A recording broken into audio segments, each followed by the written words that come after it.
오늘은 불의한 것에서 떠나야 합니다라는 제목을 가지고 함께 은혜를 나누고자 합니다.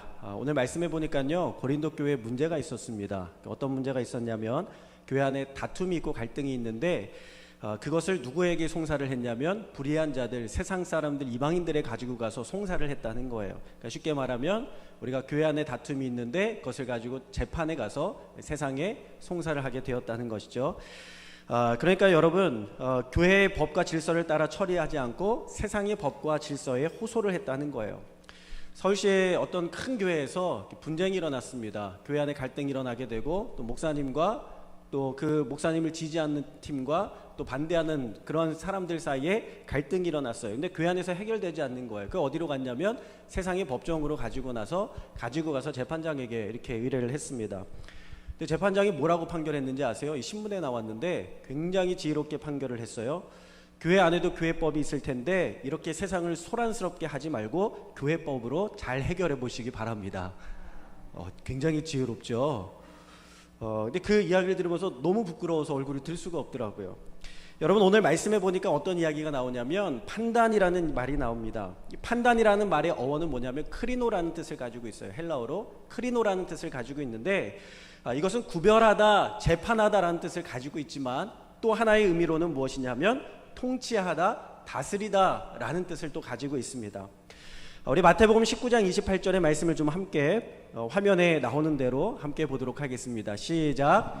예수께서 이르시되 내가 진실로 너희에게 이르노니 세상이 새롭게 되어 인자가 자기 영광의 보좌에 앉을 때에 나를 따르는 너희도 12 보좌에 앉아 이스라엘 12 지파를 심판하리라. 아멘. 여러분, 여기에 보니까 뭐라고 이야기하고 있냐면 이스라엘 12 지파를 심판할 것이다, 이렇게 이야기하고 있습니다. 여러분, 이 심판이 무엇이냐면 크리노라는 단어를 사용하고 있어요. 심판한다. 마지막 날의 종말의 때에 우리가 예수님 옆에 앉아서 뭐 합니까? 세상을 심판하고 다스리는 자가 된다는 것입니다. 우리 요한계시록 20장 4절의 말씀을 한 번 더 우리 함께 보도록 하겠습니다. 요한계시록, 점점 글자가 작아지는 것 같은데 보이세요? 네, 다 같이. 눈이 좋으시네요. 자, 다 같이 읽겠습니다. 또 내가 보좌들을 보니 거기에 앉은 자들이 있어 심판하는 권세를 받았더라. 또 내가 보니 예수를 증언함과 하나님의 말씀 때문에 목배임을 당한 자들의 영혼들과 또 짐승과 그의 우상에게 경배하지 아니하고 그들의 이마와 손에 그의 표를 받지 아니한 자들이 살아서 그리스도와 더불어 1000년 동안 왕노릇하니. 아멘. 거기에 사람들이 앉아 있는데 어떤 사람들이 어떤 권세를 받았다고요? 심판하는 권세를 받았다고요. 억울하게 당한 사람들, 순교한 사람들, 우상에게 경배하지 아니한 사람들을 그들을 불러서 의롭게 심판하고 그들을 상급을 주고 상을 준다는 것입니다. 여러분, 오늘 고린도전서 6장 2절 말씀에서 이렇게 이야기하고 있어요. 성도가 세상을 판단할 것을 너희가 알지 못하느냐. 그 말은 무엇이냐면 우리가 최종적인 종말론적인 그림에서 성도는 그리스도와 함께 그 12 보좌에 앉아서 이 세상을 심판하고 다스리는 자들이 될 것을 말씀하고 있다는 것입니다. 그러니까 여러분, 우리가 이 땅에서 겪는 모든 부당한 일들은 당장 우리가 지금에서 해결할 것이 아니라 마지막 날에 주님께서 재림하시는 날에 반드시 주님께서 의로운 재판장이 되셔서 우리의 모든 억울한 것들을 갚아주시고 원수를 갚아주시고 우리의 억울한 것들을 다 밝혀주시게 되는 줄로 믿습니다. 그 대표적인 인물이 누구냐면 바울이죠. 이 바울이라는 사람이 복음을 전하다가 매를 맞기도 하고 고난을 받기도 하고 굶기도 하고 감옥에 갇히기도 합니다. 그가 감옥에서 디모데 전후서를 쓰면서 뭐라고 이야기하느냐? 디모데전서 4장 8절 말씀이 이렇게 되어 있는데 우리 함께 볼까요? 이제후로는 나를 위하여 의의 면류관이 예비되었으므로 주 곧 의로우신 재판장이 그날에 내게 주실 것이며 내게만 아니라 주의 나타나심을 사모하는 모든 자에게도니라. 아멘. 여러분, 바울이 오늘 이 말씀을 디모데 전후서를 쓰는 때는요, 언제냐면 그가 사형을 언도받았던 때입니다. 이제 죽을 날만 기다리고 있는 때예요. 이제 집행만 기다리고 있습니다. 그런데 이 바울이 디모데에게 그리고 후대의 성도들에게 편지를 쓰면서 뭐라고 이야기하냐면 나의 억울함과 나의 부당함을 이후에 의로운 재판장 되신 하나님께서 심판하시고 재판하시고 나에게 상급을 부어주실 것입니다. 내게만 아니라 주의 나타나심을 사모하는 모든 자들에게 하나님께서 그렇게 하실 것입니다 하면서 선언하고 있다는 것입니다. 여러분, 바울이 하나님을 향하여 뭐라고 이야기하냐면 하나님이 의로운 재판장입니다 이렇게 고백을 하고 있어요. 이것이 그의 믿음의 고백인 줄로 믿습니다. 자기의 부당한 삶, 자기의 부당한 대우, 그리고 핍박과 환난과 억울함과 고난과 그 모든 눈물에 대해서 그는요 할 말이 있어요. 그러나 그 모든 최종적인 평가를 누구에게 맡기냐면 하나님께 맡기는 거예요. 지금 바울에게는 로마 황제의 사형 판결이 내려져 있습니다. 누가 달려들어도 그 판결을 바꿀 수 없을 거예요. 바울은 사형당하고 죽게 될 것입니다. 그런데 오늘 바울이 그 로마 황제가 한 판결을 뒤집는데 이것이 최종 판결이 아니라 내게는 더 영원하고 더 의로운 평가가 남아있는데 곧 의로운 재판장 되신 하나님께서 내게만이 아니라 주님의 나타나심을 사모하는 모든 자들에게 주시는 면류관의 상급을 하나님께서 허락해 주실 것이다 이렇게 말씀하고 있는 줄로 믿습니다. 그러니까 여러분, 우리가 이 땅에서 추구해야 될 것은요 하나님의 나라와 하나님의 상급과 하나님 주실 면류관을 기대하면서 살아갈 수 있는 저와 여러분 다 될 수 있기를 주님의 이름으로 축원합니다. 오늘 이 말씀이 언제 나온 말씀이냐면 음행사건 이후에 나온 말씀이었어요. 고린도전서 5장의 말씀에 보면 그 간음한 사건, 음행한 사건이 나오게 되죠. 여러분이 성경에 나오는 음행은요 두 가지 뜻을 가지고 있는데 하나는 육체적인 그리고 물리적인 간음입니다. 그리고 또 하나는 무엇이냐면 영적인 간음이에요. 우리가 하나님이 아닌 다른 것을 섬기고 우상을 섬기고 하나님이 아닌 다른 것을 의지할 때에 그럴 때에 그것을 영적으로 음행하였다 하나님 말씀하시는 것입니다. 교회 안에 문제를 가지고 세상에 나간다는 것은요 하나님을 신뢰하지 않는다는 것을 이야기하는 것이고 그것은 곧 불신이라는 것을 사도 바울은 이야기하고 있다는 것이죠. 여러분, 2절에 보니까 교인들이 어떤 위치입니까? 성도가 세상을 심판하는 자리에 있다. 여러분, 3절에 보니까요 성도는 또 누구를 판단합니까? 천사를 판단하는 사람들이 성도라는 거예요. 그러니까 우리가 누구도 판단하냐면 이 천사라는 영적인 존재들조차도 우리가 하나님의 때에 하나님의 보좌 앞에 앉아서 옆에 앉아서 심판하고 다스리는 그런 권세와 능력을 가지고 있는 거룩하고 의로운 사람들이 누구냐? 성도라는 것입니다. 근데 여러분, 바꿔서 이야기하면요 왕의 족속이 왕의 혈통이 백성을 판단하고 종을 판단해야지 그것이 뒤바뀌면 어떻게 되겠어요? 종이 왕을 판단하고 종이 왕을 자신의 발 앞에 내려다 놓고 그를 정죄하고 심판한다면 이 나라 꼴이 어떻게 돌아가겠습니까? 언젠가 아내하고 말다툼을 하는데요 아이가 와서 그렇게 이야기하는 거예요. 아이고, 아빠가 잘못했네. 아빠가 잘못했네. 그 순간에요 화를 못 내겠더라고요. 부끄럽더라고요. 애들이 볼 때도 아빠가 잘못했다는 것을 알 정도니 얼마나 제가 부끄러운 일을 한 것입니까? 어른들이 아이들한테 이렇게 이야기하죠. 야, 화내지 말아라, 쓰레기 함부로 버리지 말아라. 근데 정작 어른들이 어떻게 합니까? 담배꽁초 아무데나 버리고 침을 아무데나 뱉고 가지 않습니까? 왜 어른도 안 하는데 애들이 해야 되나요? 어느 날 기도를 마치고 교회에서 딱 나왔는데 깜짝 놀랐어요. 바닥에 이만한 가래침이 떡하니 저를 쳐다보고 있는 거예요. 외부인은 아니고 분명히 기도하고 가신 분일 텐데 마음에 적지 않은 충격을 받았습니다. 왜요? 우리가 하나님 앞에 거룩함을 입으로 외치고 거룩한 행동을 하고 거룩한 말을 하려고 하는데 정작 우리의 행동이 거룩하지 않다는 거예요. 하나님 계신 성전의 마당에 그 마당조차도 우리가 정말 하나님을 두려워하며 경외하며 밟아야 될 그 땅에 어떻게 가르침을 뱉을 수 있겠습니까? 그런 사람이 세상에 나가서는요 어떻게 더 살지 우리가 안 봐도 비디오라고 하는 거예요. 어떻게 더 거룩하게 더 의롭고 더 바르게 살아갈 수 있겠습니까? 사랑하는 여러분, 우리가 말과 행동이 거룩해야 될 줄로 믿습니다. 매 순간순간 예수님과 동행하고 예수님을 생각하고 항상 예수님이 내 앞에 계시다고 생각하며 살아가야 되는 것이죠. 내가 만나는 사람들이 그냥 만나는 사람이 아니라 오늘 예수님께서 나에게 찾아오신 예수님이다, 오늘 나에게 찾아오신 예수님이다 라고 생각하면서 한 사람 한 사람을 만나며 살아갈 때에 하나님의 나라는 우리의 삶을 통하여 이루어지게 되는 줄로 믿습니다. 오늘 뉴스에 사진 한 장이 올라왔어요. 재밌는 사장인데 제가 차마 영상으로는 띄울 수가 없고 어떤 식당인데요. 테이블에 술이 잔뜩 올려져 있는 거예요. 인원수를 세어보니까 한 10명 정도 이렇게 가 있더라고요. 우리 사람 요즘에 테이블 따로 앉으니까 앉을 수 있는데 테이블 3개를 붙여서, 동그란 테이블을 붙여서 같이 앉았어요. 근데 이 헤어스타일이 10명이 하나같이 다 똑같은 거예요. 머리가 없어요. 네. 누구예요? 네, 바로 여러분들이 생각하는 그분들입니다. 승려들이에요. 5명 이상 사적 금지 모임이 시행된 첫날, 전남 해남의 유명한 사찰의 승려들이 모여가지고 밤에 술 파티를 벌였다는 거예요. 굉장히 놀라운 것은 그 상에 술만 있는 것이 아니라 고기도. 네. 여러분, 얼마나 창피한 일입니까? 불교는 차치하고라도 교회가요, 세상의 기준보다 더 의롭고 세상의 기준보다 더 바르고 세상의 기준보다 더 의로워야 될 줄로 믿습니다.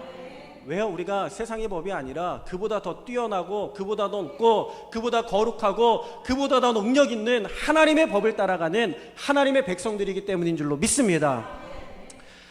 우리 어른들이요, 아이들에게 뭐라고 이야기해요? 아이들 싸우면요, 저희 아이들이 셋이니까요 정말 정신이 없어요. 첫째는요, 첫째기 때문에 책임감이 강해서 아이들을 훈계하고요. 둘째는요, 모르겠어요, 목소리가 왜 이렇게 큰지 말만 하면 싸우는 것 같아요. 너무 커요, 목소리가. 셋째는요, 하여튼 첫째와 둘째가 뭐라고 하면 울어요. 그리고 문을 꽝 닫고 들어갑니다. 그러면 또 첫째와 둘째가 달래주려고 막 들어가서 막 두들기면요, 또 화를 막 내요. 그러면 위에 제가 어떻게 합니까? 한참 보다가 와가지고 또 아이들을 훈계합니다. 그러면은 또 난리가 나죠. 하여튼 뒤죽박죽이 되는데 항상 하는 말이 뭐냐면, 제일 많이 하는 말이 뭐냐면 싸우지 말라는 말 제일 많이 하는 것 같아요. 싸우지 말아라. 애들한테 싸우지 말아라. 싸우지 말아라. 너희들이 사이좋게 지내야지. 한 형제요 자매인데 사이좋게 지내야지. 근데 여러분, 굉장한 것은요, 아이들의 눈으로 볼 때는요, 교회는 매일 싸우는 것으로 보인다는 거예요.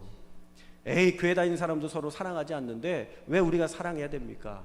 여러분, 사람들이 그렇게 이야기한다는 것입니다. 교회 청년들이 사라지고 있잖아요. 학생들이 사라지고 있잖아요. 왠지 아세요? 교회 다니는 사람들이 말과 행동이 다르기 때문에 그래요. 싸우지 말라고 하지만 싸움이 가득하고, 용서라고 하지만 용서가 없는 것입니다. 여러분, 아이들 바보 아니거든요. 사람들 바보 아니거든요. 예수님의 말씀이 사랑과 용서라는 것을 알아요. 사람들도 알아요. 그런데 교회는 안 믿어요. 왜요? 교회가 예수님의 말씀대로 살아가지 않기 때문에 그런 것입니다. 정작 교회가 세상 사람들보다 더 사랑하지 않고 더 용서하지 않는 것을 보여주었기 때문에 사람들에게 신뢰를 잃어가게 되는 것이죠. 감리교 안에 참 부끄러운 일이 참 많았어요. 몇 년 전에 감리교회 조직 알고 계시죠? 감리교회 이제 개 교회마다 목사님들이 계시고, 그 지방에 교회들이 모여서 지방을 이루잖아요. 그 지방에 누가 계십니까? 감리사님이 계시고, 그 지방들이 모여가지고 뭘 이루죠? 연회를 이루죠. 그 연회에는 누가 계시죠? 감독님이 계시고, 그 연회들이 모여서 무엇을 이룹니까? 감리교 본부를 이루게 되죠. 그 본부에는 누가 계세요? 감독 회장님이 계세요. 예, 회장님이 계십니다. 자, 그 감독 회장님이 계신데 목사님이죠. 목사님 한 분이 본인의 교회를 내려놓고 4년 동안 전담해서 감리교회를 위해서 헌신하고 봉사하고 수고하고 은퇴하시는 자리가 바로 감독회장의 자리입니다. 감독회장은요, 교회를 목회하시다가 그것을 내려놓고 오로지 감리교회를 위해서 헌신하고 뛰는 목사님인 거예요. 그런데 몇 년 전에 감리교회 감독회장 직무로 인하여 소송이 걸렸어요. 이게 불법이라는 거예요. 잘못됐다라는 거예요. 선거가 잘못됐다는 거예요. 이 법원에서 어떻게 했냐면 감독회장의 직무를 정지시켰습니다. 그 정지시키면 누군가 대리를 해야 되잖아요. 그래서 법원에서 대리자를 파송을 하게 되는데, 워낙 싸우니까 해결이 안 되니까 대리자를 파송했는데, 그 사람이 누구냐면 변호사가 와서 감독회장의 자리에 앉았어요. 네, 여러분들도 웃으시죠? 감독회장은요, 감리교회 가장 어른이거든요. 근데 그 자리에 목사님이 온 게 아니라 변호사가 들어가서 앉은 거예요. 그것도 감리교회 감독회장 직무대행으로 누가 왔냐면 장로교인이 왔어요. 네, 그리고 감리교 본부에 각 부처에서 일하시는 목사님들이 많이 있잖아요. 유지재단에도 있고, 사무부에도 있고, 교육국에도 있고, 하여튼 성교국에도 있고, 다 목사님들이잖아요. 근데 그 목사님들을 누가 치리해요? 장로교회? 네, 장로님이 치리하는 거예요. 장로교 장로님이었어요. 얼마나 큰 수치를 감리교가 당한 겁니까? 여러분, 얼마나 부끄러운 일이에요. 교회가, 이분이 불의한 자는 아니고 교회가 세상의 법에 의해서 재판되어지고 있는 것입니다. 그러니까 여기 성경에서 말하는 불의한 자는 누구를 이야기하냐면 헬라어로 아디코스라는 것을 이야기하는데, 이것은 부정한 세상의 것을 이야기하는 거예요. 세상의 방법으로 교회가 다스려지고 세상의 방법으로 교회가 치리되고 있다는 것을 말하고 있는 것입니다. 여러분, 교회가 어디입니까? 작은 하나님의 나라라고 할 수 있죠. 우리가 하나님의 나라인데, 하나님께서 이 불의한 세상에 공의와 정의를 행하시기 위하여 이 땅에 오셨는데, 도리어 하나님의 나라라고 하는 이 교회가, 그렇게 칭할 수 있는 이 교회가 세상의 법에 의해서 지배를 받고 다스림을 받는 일이 벌어졌으니, 하나님의 나라가 세상의 법을 통해서 다스림을 받는 일이 벌어지고 있으니 이 바울이 얼마나 통탄하고 얼마나 가슴이 아프고 찢어지겠습니까? 하나님의 법을 가지고 소돔과 고모라를 판단해야 되고, 하나님의 법을 가지고 가나안 땅의 그 거민들을 심판해야 되고, 하나님의 법을 가지고 이 세상의 모든 불의한 자를 심판해야 되는데, 그 하나님의 법이 속이고 거짓말하고 악을 행하는 사탄과 마귀를 판단해야 되는데, 도리어 속이고 거짓말하는 불의하고 거짓된 사탄 마귀가 하나님을 심판하는 아주 우스운 모양이 된 거예요. 그래서 바울은 차라리 이렇게 이야기하는 거예요. 차라리 너희들 싸우지 말고 교회 안에서 다투지 말고 차라리 속아주라. 차라리 져주라. 차라리 불의를 당하라. 하나님께서 의로운 재판장이 되셔서 반드시 마지막 때 하나님께서 갚아주실 것이니 너희들 져주고 속아주고 불의를 당해주라. 하나님의 나라가 세상의 나라보다 못해서야 되겠느냐 하면서 말하고 있는 것입니다. 여러분, 제가 예전에 한번 말씀드린 적이 있는 것 같아요. 없어진 고추장에 대해서. 여러분, 교회마다 주방이 있는데 주방에 고추장이 없어져요. 잘 확인하셔야 됩니다. 어느 교회 여선교회 일인데, 그 여선교회 회장이 교회 주방에 딱 들어가 보니까요, 그 해에 담근 고추장이 없어진 거예요. 그래가지고 뚜껑이 열려 있는 겁니다. 이상하다 가서 보니까 누군가 고추장을 떠간 흔적이 있어요. 이분이 이상하다, 누가 이것을 가져갔을까 하고 덮어놓고 나왔습니다. 그리고 그 다음 주가 또 됐는데 그 다음 주에 또 고추장 뚜껑이 살짝 삐뚤어져 있는 것을 발견하게 됐어요. 어떤 놈이 들어와가지고, 그때보다 화가 나는 거예요. 어떤 놈인지 어떤지 들어와가지고, 아니 누가 감히 내 여선교회가 다스리고 있는 주방에 들어와서 고추장을 허락도 없이 훔쳐가느냔 말이에요. 화가 잔뜩 나가지고 막 화를 냈는데, 이분의 마음 가운데에 의심이 들기 시작했어요. 누구냐면 여선교회 총무가 가져간 것 같아요.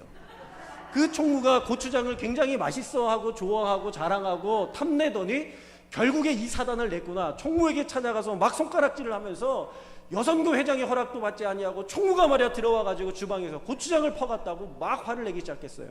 여러분, 이게 큰 싸움으로 번졌어요. 교회 안에 여선교가 갈라지게 됐는데, 한 판은 여선교 회장을 지지하는 고추장파와 한 판은 총무를 지지하는 안 가져갔다 파가 갈라져가지고요 막 싸우기 시작한 것입니다. 그런데요, 다행히도 범인이 발견이 됐어요. 밝혀졌어요. 갈라지기 전에 밝혀졌습니다. 누군지 아세요?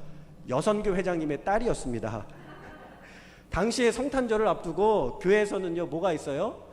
연극하잖아요. 학생들이 연극을 열심히 연습하고 성극을 열심히 연습했는데, 이 연습하고 나면 뭐가 져요? 허기가 지잖아요. 배가 고프잖아요. 그러니까 이 여선교회 회장님의 딸이요, 얼마나 여선교 회장님이 봉사를 열심히 해요. 엄마가 열심히 교회 봉사하는 것을 보고 이 친구의 마음에도 감동이 되어서, 내가 우리 학생들 맛있는 거 해줘야 되겠다, 간식 해줘야 되겠다. 떡볶이를 해주려고 떡은 가져왔는데 고추장은 어디에 있어요?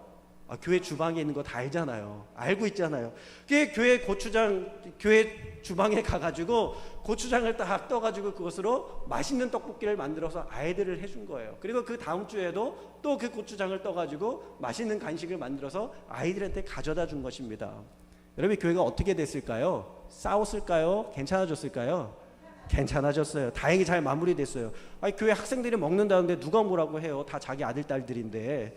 여러분 같으면 소리치겠습니까? 어떤 놈이 말이야 교회 고추장을 이렇게 함부로 가져가서 먹었어? 아니죠. 야, 다 갖다 먹어. 없으면 더 갖다 줄 테니까 다 먹어. 괜찮아.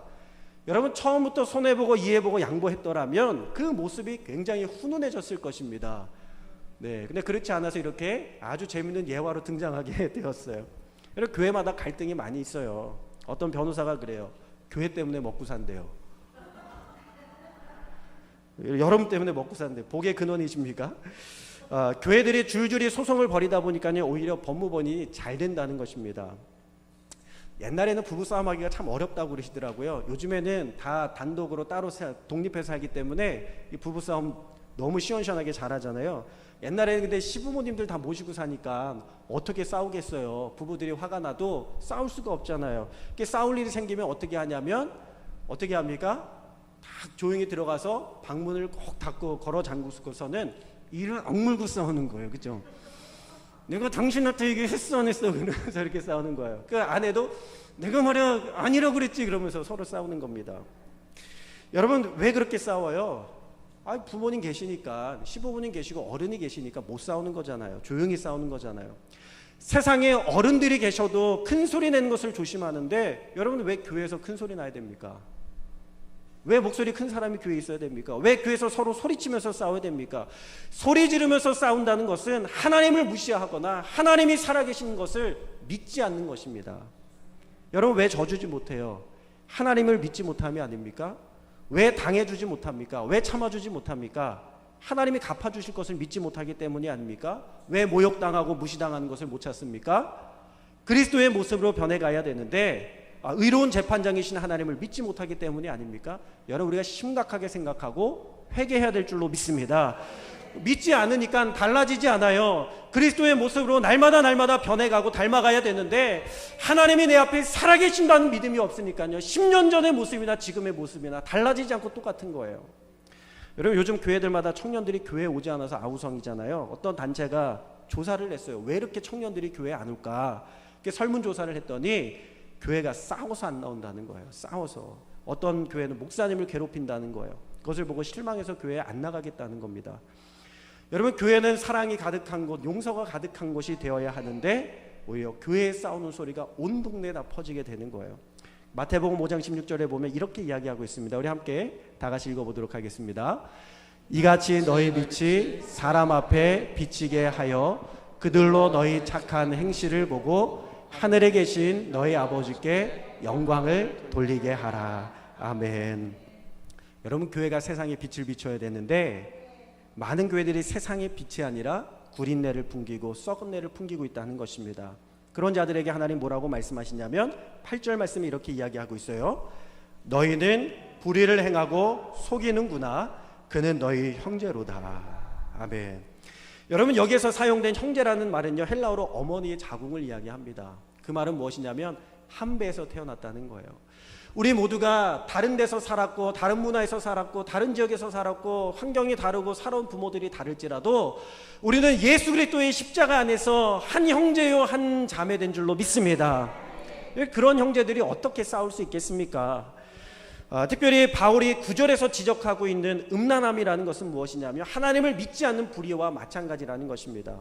특별히 동성애 부분을 좀 짚고 넘어가야 되는데 동성애가 죄입니까 아닙니까? 네, 죄입니다. 왜 자신감이 없어요? 죄죠. 동성애 죄입니다. 여러분 간음하고 불륜을 저지르는 것은 죄입니까 아닙니까? 왜 자신이 없으세요? 죄입니다. 그러면 동성애와 불륜이, 동성애와 간음이 같은 죄입니까 다른 죄입니까? 대답이 없으시네. 같은 죄예요. 같은 죄. 우리 8절 9절 네 같이 읽도록 하겠습니다. 9절 성경으로는 네 성경 다 피셨죠? 네, 성경을 보세요. 성경을. 여기에는 없어요. 자, 8절과 9절, 9절과 10절 같이 읽겠습니다. 시작. 불의한 자가 하나님의 나라를 유업으로 받지 못할 줄을 알지 못하느냐? 미혹을 받지 말라. 음행하는 자나 우상 숭배하는 자나 간음하는 자나 탐색하는 자나 남색하는 자나 도적이나 탐욕을 부리는 자나 술 취하는 자나 모욕하는 자나 속여 빼앗는 자들은 하나님의 나라를 유업으로 받지 못하리라. 아멘. 여러분 뭐라고 이야기하고 있습니까? 똑같은 거예요. 다 똑같은 죄입니다. 뭐 동성애라고 더 특별히 나쁜 죄고 뭐 불륜은 좀 덜한 죄입니까?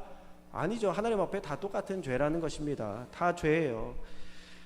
여러분 바울은요 음란과 우상숭배와 동성애와 도적과 탐욕과 술취함과 모욕과 갈라디아에서 보면은 분내고 성내는 것까지도 동일한 죄라고 이렇게 이야기를 하고 있습니다. 근데 유독 동성애만큼은 이상하리만큼 우리가 이게 자신감 있게 대답을 잘 하지 못하는 것 같아요. 지금 미국 감리교회가 아마 동성애 찬반 문제로 굉장히 갈등이 있을 거예요. 어떤 목사님이 말하는 것을 듣고 제가 굉장히 참담했는데 뭐라고 이야기했냐면 동성애는 하나님께서 그렇게 태어나게 하시는 것이니 인정해야 된다는 거예요. 누가 고개를 끄덕이시는 거예요? 맞아요? 틀려요? 틀려요. 틀립니다. 동성애는 하나님께서 그렇게 태어나게 하신 게 아니에요. 여러 동성애를 옹호하고 지지하는 사람들이요, 그들을 이해한다면서 이런 근거를 내거든요. 첫째는 동성애는 질병이라는 거예요. 질병이기 때문에 감기 걸린 사람 누가 비난하냐는 거예요. 감기 걸렸으니까 치료해줘야지. 그러니까는 옹호해줘야, 이해해줘야 된다는 거예요. 둘째는요, 동성애는 유전자에 DNA에 동성애 성향이 있기 때문이라는 것입니다. 셋째는요, 동성애도 취향이라는 거예요. 권리라는 거예요. 넷째로는 동성애는 진화론적으로 더 발전된 성적인 지향이라는 겁니다. 그래서 시대와 문화가 발전할수록 더 자연스럽게 나타나는 현상이라는 거예요. 어때요, 여러분? 그럴듯하죠? 여러분, 사탄이 하는 일이 뭔지 아세요? 속이는 일이에요. 그럴듯하게 속이는 거예요. 아담과 하와가 누구의 말에 속았어요? 사탄에게 속았어요. 어떻게 해요? 그럴듯한 말로 속았잖아요. 하나님이 저 선악과를 먹으면 죽을까 하노라 하고 그럴듯하게 속이잖아요. 없는 거 가지고 속이지 않거든요. 근데 다 틀렸습니다. 여러분, 놀랍게도 이 근거가 다 틀렸어요. 그 데이비드 버스라는 사람이 지은 욕망의 진화라는 책에 보면, 이것이 진화 심리학적으로 쓴 책이고, 진화 심리학이라는 건 사실 하나님과 좀 반대되는 그런 거잖아요. 그런데 하나님을 믿지 않는 사람이 뭐라고 이야기를 하냐면, 동성애를, 물론 그 책의 욕망과 어떤 정욕과 어떤 성이라든가 그런 부분 모든 것에 대해 연구하다가 한 챕터에서 동성애 관련해서 연구를 한 분야가 있는데, 이 챕터에서는요, 진화심리학과 생물학과 의학적인 다면적으로 동성애에 대해서 생각하는 챕터가 있었어요. 그 책에서 뭐라고 이야기하냐면, 절대로 동성애가 진화론적으로 발전할 수가 없는 양상이라는 거예요. 왜냐하면 동성애는요, 자손을 생산할 수 없기 때문에 이것은 진화심리학적으로도 맞지가 않는다는 것입니다. 그렇기 때문에 절대로 그렇게 발전을 할 수가 없대요. 자, 첫 번째 근거가 틀렸죠. 두 번째로, 의학에서 동성애는요, 질병으로 보지 않습니다. 병이라고 볼 만한 아무런 문제가 없어요. 이건 질병이 아니라는 거예요. 그러니까 여러분, 동성애는 질병이 아닙니다. 세 번째는요, 그러면 유전적으로 볼 때 그 특성을 가지고 태어난 거 아니냐, 하나님이 그렇게 만든 거 아니냐. 지금 유전자 지도가 다 완성됐습니다. 다 발견됐어요. 어떤 것이 어떤 요인을 발생하고 하는지 다 발견이 되었습니다. 그런데 그 유전자 지도에 보면요, DNA에 동성애적인 성향을 띠는 유전자가 따로 있지 않다는 것을 발견했어요. 이것은 유전적으로도 아닌 거예요. 여러분, 하나님께서 그렇게 하신 거 아닙니다. 자, 그러면 동성애에 대해서 그래서 연구해서 결론을 내려요. 뭐라고 하느냐, 특별히 남성의 동성애에 대해서 결론을 내리는데 철저히 쾌락 중심으로 하는 행위라는 거예요. 파괴적인 행위라는 거예요. 일반 관계에서는 맺을 수 없는 쾌락이 10배, 20배, 40배 가까이 되는 엄청난 쾌락이 나오기 때문에 사람들이 그 쾌락을 위해서 동성애를 행한다는 것입니다. 여러분, 쾌락을 위해서 하는 것이 불법입니까? 아닙니까? 죄입니까? 아닙니까? 죄입니다. 우리가 누구의 지배를 받아야 되죠? 성령의 지배, 말씀의 지배, 예수님의 지배를 받아야 되는데, 쾌락의 지배, 정욕의 지배, 욕구의 지배, 목구멍의 지배를 받는 것은 무엇이냐면 철저히 죄인 것이죠. 여러분, 왜 우리가 동성애를 더 특별히 반대합니까? 왜 더 특별히 반대해요? 왜 여러분 더 특별히 반대하는 거예요? 네, 다 하나님 뜻은 아니에요. 근데 왜 우리가 동성애를 반대합니까? 동성애만이 자기들의 권리를 합법해달라고 하기 때문에 그래요. 여러분, 가늠한 사람이 얘기합니까? 나 가늠하는 거 내 권리니까 합법해달라고 해요? 살인 저지르는 사람이 나 사람 죽이는 거 내 권리니까 합법해달라 이렇게 이야기합니까? 나 도둑질하는 거 내 취향이고 내 취미인데 내 취향을 존중해달라, 합법해달라 그렇게 합니까? 근데 왜 동성애는 합법해달라고 그래요?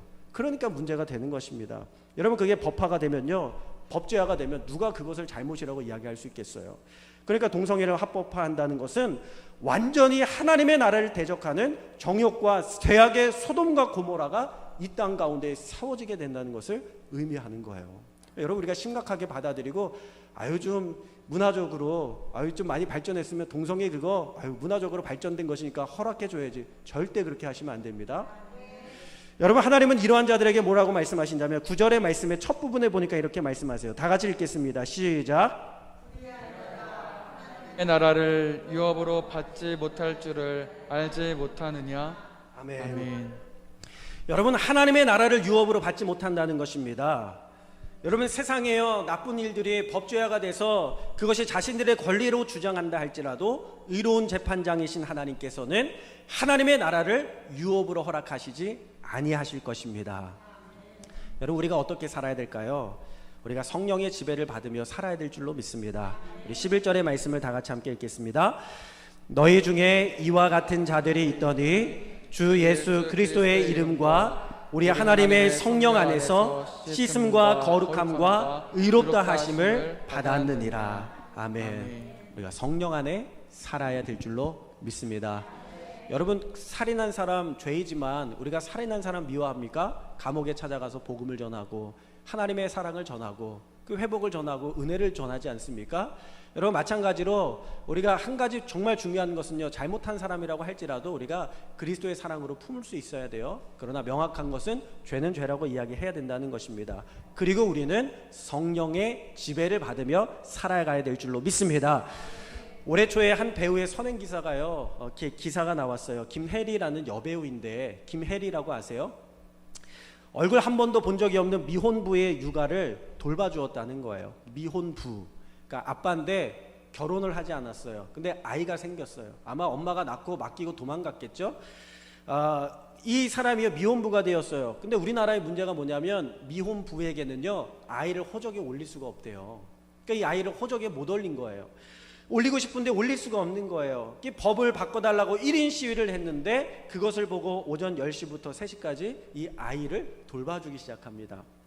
아이가 생겼는데요, 출생신고가 안 되니까요 아무것도 못하는 거예요. 보험 혜택도 없죠. 아이를 맡길 어린이집도 못 보내죠. 아이를 맡길 데가 없으니 경제활동도 할 수 없죠. 그러니까 월세도 못 내고 관리비도 못 내면서 결국에는 노량진의 고시원으로 밀려나게 된 거예요. 아이를 안고, 갓난아이를 안고 노량진의 고시원에 가서 지냈는데 아이가 울잖아요. 이 고시원이 난리가 나는 겁니다. 미움을 받고 핍박을 받으면서 살아가니까 어떻게 하냐, 낮에는 일을 해야 되니까 아이를 업고 가서 청소 일을 하고요, 또 아이를 데리고 다니면서 택배차에 태워가지고 다니면서 택배 일을 하는 거예요. 근데 그것을 보고 사람들이 비난하는 겁니다. 어떻게 아이를 그렇게 학대할 수 있냐, 아이를 맡기고 어디 시설에 맡기고 아니면 아이를 잘 돌봐줘야지 어떻게 택배하는 일을 데리고 다닐 수가 있느냐, 청소하는 일이 없고 청소할 수 있느냐, 그러면서 막 비난의 화살, 손가락질을 했습니다. 그런데 그 영상을 보고 이 김혜리라는 배우가 유일하게 그에게 손을 내미는 거예요. 그래서 알지 못하였지만 그 사람에게 연락처를 수소문해서 그 아이를 맡아서 맡아주기로 한 겁니다. 그래서 아침 10시부터 오후 3시까지 아이를 몇 개월 동안 맡아준 거예요. 여러분, 그 TV에 얼굴도 모르는 사람을 아이를 어떻게 이렇게 맡아줄 수 있겠습니까? 그 소식이 기사에 나오게 되면서 누구누구 교회 집사 생면부지의 아기를 돌봐주다 하면서 기사가 나왔어요. 그리고 그 돌봄이 세상에 알려지게 되면서 생긴 법이 뭐냐면 바로 사랑이법이라는 겁니다. 우리 한자 장로님 손녀딸도 사랑인데 사랑이법이 그래서 세상에 나오게 된 거예요. 아이의 엄마를 알 수 없는 경우에 유전자 검사를 통해서 친부임이 확인이 되면은 출생신고를 해서 호적에 올릴 수 있는 길이 열려지게 되었다는 것입니다. 여러분, 우리가 바울의 말을 들으면서 철저히 회개하며 살아가야 될 줄로 믿습니다. 우리가 우리의 세상이 아직도 어둠 가운데 있는 것은요, 우리가 세상에 빛을 비추지 못했기 때문입니다. 말씀의 빛을 전하고 사랑의 빛을 전하고 은혜의 빛을 전하고 세상의 빛을 비출 때에 이 세상은요 변하여서 하나님의 은혜와 사랑이 가득한, 사랑이 넘치는 나라로 변화되고 생명의 땅으로 변화될 줄로 믿습니다. 그것을 위해서 여러분 기도해 주시기를 주님의 이름으로 부탁을 드립니다.